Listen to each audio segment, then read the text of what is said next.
नमस्कार, 4 PM में आप सभी का स्वागत है और मैं हूं आपके साथ आकांक्षा यादव। जंतर मंतर से लेकर संसद के भीतर तक नीट धांधली और पेपर लीक मामले पर मचा बवाल अब पूरी तरीके से बेकाबू हो चुका है। एक तरफ जहां सड़कों पर उतरे निहत्थे छात्रों और विपक्षी नेताओं पर पुलिसिया कार्रवाई की गई है, जैसे छात्रों पर लाठियां बरसाई जा रही हैं, तो वहीं दूसरी तरफ देश की सर्वोच्च अदालत से लेकर संसद तक में भारी हंगामा देखने को मिल रहा है। संसद में आज जो कुछ भी हुआ है उसने मोदी सरकार को पूरी तरीके से बैकफुट पर लाकर खड़ा कर दिया है और आज की इस रिपोर्ट में हम आपको बताएंगे कि कैसे राहुल गांधी, अखिलेश यादव और प्रियंका गांधी को दिल्ली पुलिस ने हिरासत में लिया है और छत्रसाल स्टेडियम भेजा। लेकिन सबसे पहले शुरुआत करते हैं सुप्रीम कोर्ट से आई आज की उस सबसे बड़ी खबर से, जिसने छात्रों की उम्मीदों को एक बार फिर से संकट में डाल दिया है। दरअसल दिल्ली के जंतर मंतर पर सीजेपी प्रोटेस्ट और छात्रों पर हुए पुलिसिया एक्शन से जुड़ी याचिका पर सुप्रीम कोर्ट ने सुनवाई करने से साफ इनकार कर दिया है। आपको बता दें कि जब सीजेआई सूर्यकांत की बेंच के सामने ये मामला लाया गया तो फिर जंतर मंतर पर हुई पुलिस बर्बरता का जिक्र करते हुए एक वरिष्ठ वकील ने गुहार लगाई। वकील ने कोर्ट को बताया कि उनके पास जंतर मंतर पर छात्रों पर हुए हमले और पुलिस की बर्बरता के पुख्ता वीडियो सबूत मौजूद है। वकील ने चीफ जस्टिस से अपील की है कि जंतर मंतर पर अभी भी हजारों छात्र डटे हुए हैं, इसलिए इस मामले को कल यानी कि गुरुवार के लिए लिस्ट किया जाए।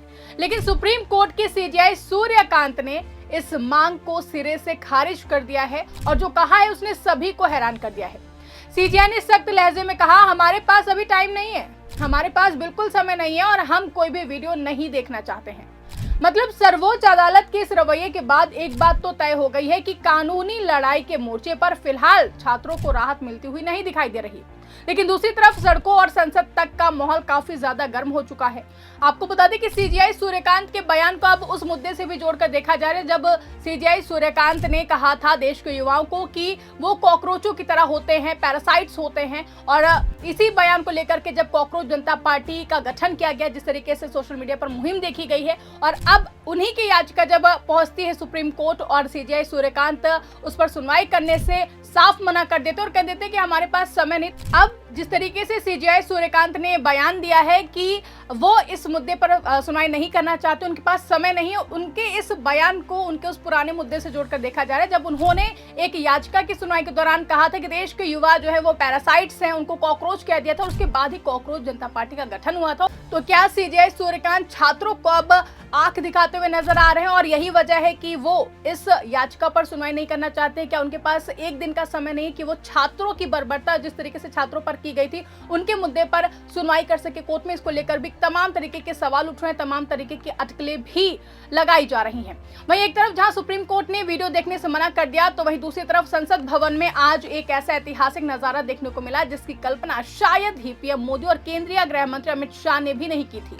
नीट परीक्षा में हुई भीषण धांधली, लगातार होते पेपर लीक और जंतर मंतर पर शांतिपूर्ण प्रदर्शन कर रहे छात्रों पर हुए जानलेवा लाठीचार्ज के विरोध में पूरा विपक्ष एकजुट होकर संसद पहुंचा और वो भी काले कपड़ों में।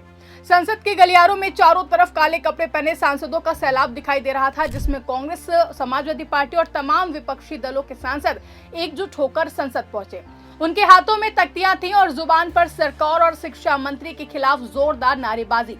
विपक्ष का सिर्फ एक ही मकसद था, देश के करोड़ों युवाओं और छात्रों के भविष्य के साथ हो रहे खिलवाड़ पर सरकार को घेरना और जवाबदेही तय करना।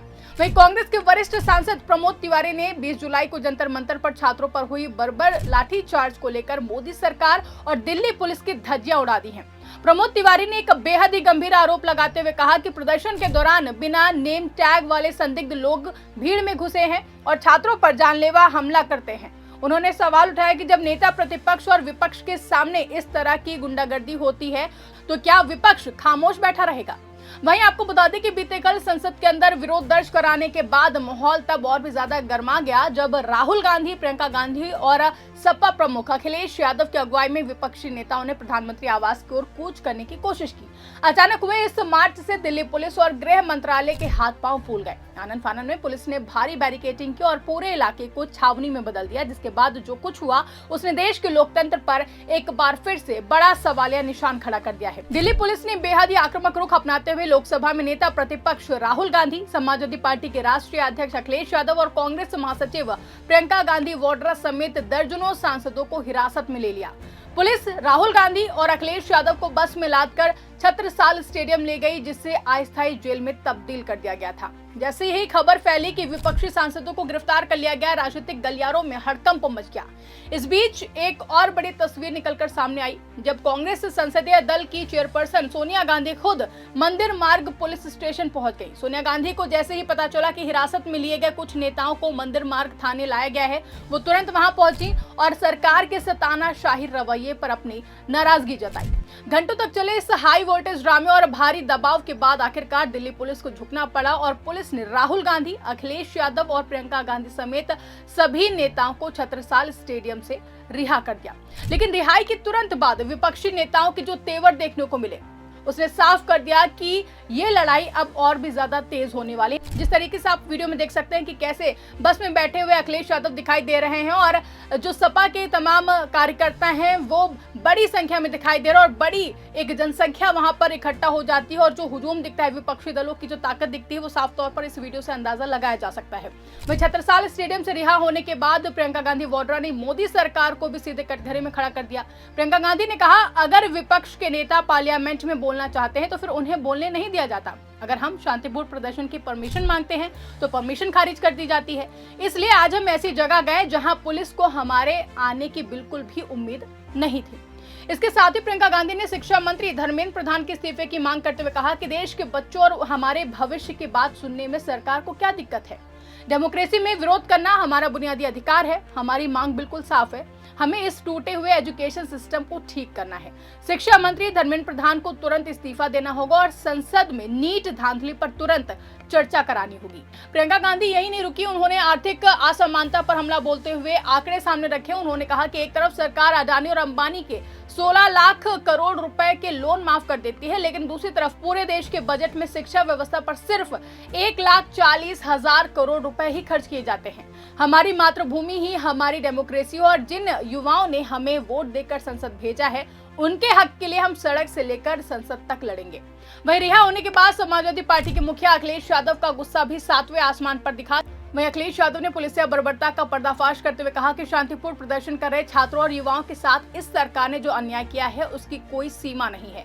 जिस तरह से छात्रों को दौड़ा दौड़ा कर पीटा गया, उनके सिर फोड़े गए, हड्डियां तोड़ी गई और यहाँ तक कि छात्रों के कपड़े तक फाड़ दिए गए, क्या किसी भी लोकतांत्रिक देश में सरकार से ऐसी क्रूरता की उम्मीद की जा सकती है? अखिलेश यादव ने हुंकार भरते हुए कहा कि सरकार को हर हाल में छात्रों की सभी मांगे माननी ही होंगी। उन्होंने चेतावनी दी है कि जिस तरह से निहत्थे छात्रों का खून बहाया गया है, उस मुद्दे को विपक्ष संसद के भीतर पूरे जोर शोर से उठाएगा और सरकार को भागने नहीं देगा। यही नहीं, आज भी संसद के बाहर काले कपड़े पहनकर पहुंचे अखिलेश यादव ने केंद्रीय शिक्षा मंत्री धर्मेंद्र प्रधान के इस्तीफे की बात की है और उनकी मांग करते हुए उन्होंने कहा कि हमें सोचना चाहिए कि सरकार अपने मंत्री को क्यों नहीं हटा पा रही है। सरकार पर किस तरह का दबाव है? क्या मंत्री के पास सरकार के सीक्रेट्स हैं जिसकी वजह से वो उन्हें नहीं हटा पा रही है? सरकार डरी हुई है या अपने मंत्रियों को इसलिए नहीं हटा पा रही है, या क्या वजह है? हमें आपको सोचना चाहिए क्या वजह है। पूरा देश, पूरे नौजवान, उनके परिवार के लोग, युवा सरकार के खिलाफ है कि मंत्री को हटाया जाए, लेकिन क्या दबाव है सरकार के ऊपर कि वो मंत्री को नहीं हटा पा रहे? कहीं ऐसा तो नहीं कि मंत्री के पास वो छुपे राज हों? अगर दबाव बने, कहीं ऐसा दबाव बने और अपनी जान बचाने के लिए कहीं वो राज न खुल जाएं, कहीं कारण ये तो नहीं है? आखिर मंत्री को हटाने में क्या जाता है सरकार का? और छात्रों की मांग सरकार अभी तक नहीं मानी है। छात्रों से अभी तक, युवाओं से अभी तक सरकार ने कोई बातचीत नहीं की है। सर, आप लोग आज काले कपड़े का मतलब है विरोध करना, और जो काले कपड़े पहन के आए, काला विरोध का है, दुख का भी रंग है। सरकार सुनने वाली नहीं है, डर लग रहा है सरकार को, और डर तक डर न पहुंच गया हो कहीं, ऐसा तो नहीं है। कुल मिलाकर देखा जाए तो नीट पेपर लीक और जंतर मंतर पर हुए लाठीचार्ज ने मोदी सरकार के सामने अब तक की सबसे बड़ी चुनौती खड़ी कर दी है। एक तरफ कोर्ट से भले ही तुरंत राहत ना मिली हो, लेकिन काले कपड़ों में संसद पहुंचे विपक्ष ने साफ कर दिया कि वो पीछे हटने वाले बिल्कुल भी नहीं है। ऐसे में सवाल उठ रहे हैं कि क्या शिक्षा मंत्री धर्मेंद्र प्रधान को अपने पद से इस्तीफा देना पड़ेगा? क्या मोदी सरकार संसद में बैकफुट पर आकर छात्रों की मांगों के आगे झुकेगी? और जिस तरीके से पुलिस ने छात्रों और सांसदों पर बल का प्रयोग किया है, उस पर आपकी क्या राय है, आप क्या सोचते हैं, कमेंट करके हमें जरूर बताइएगा। फिलहाल के लिए इस खबर में बस इतना ही। अगर वीडियो पसंद आई हो तो उसको ज्यादा से ज्यादा लाइक करें, शेयर करें, चैनल को सब्सक्राइब करना ना भूलें और देखते रहिए 4 PM न्यूज नेटवर्क।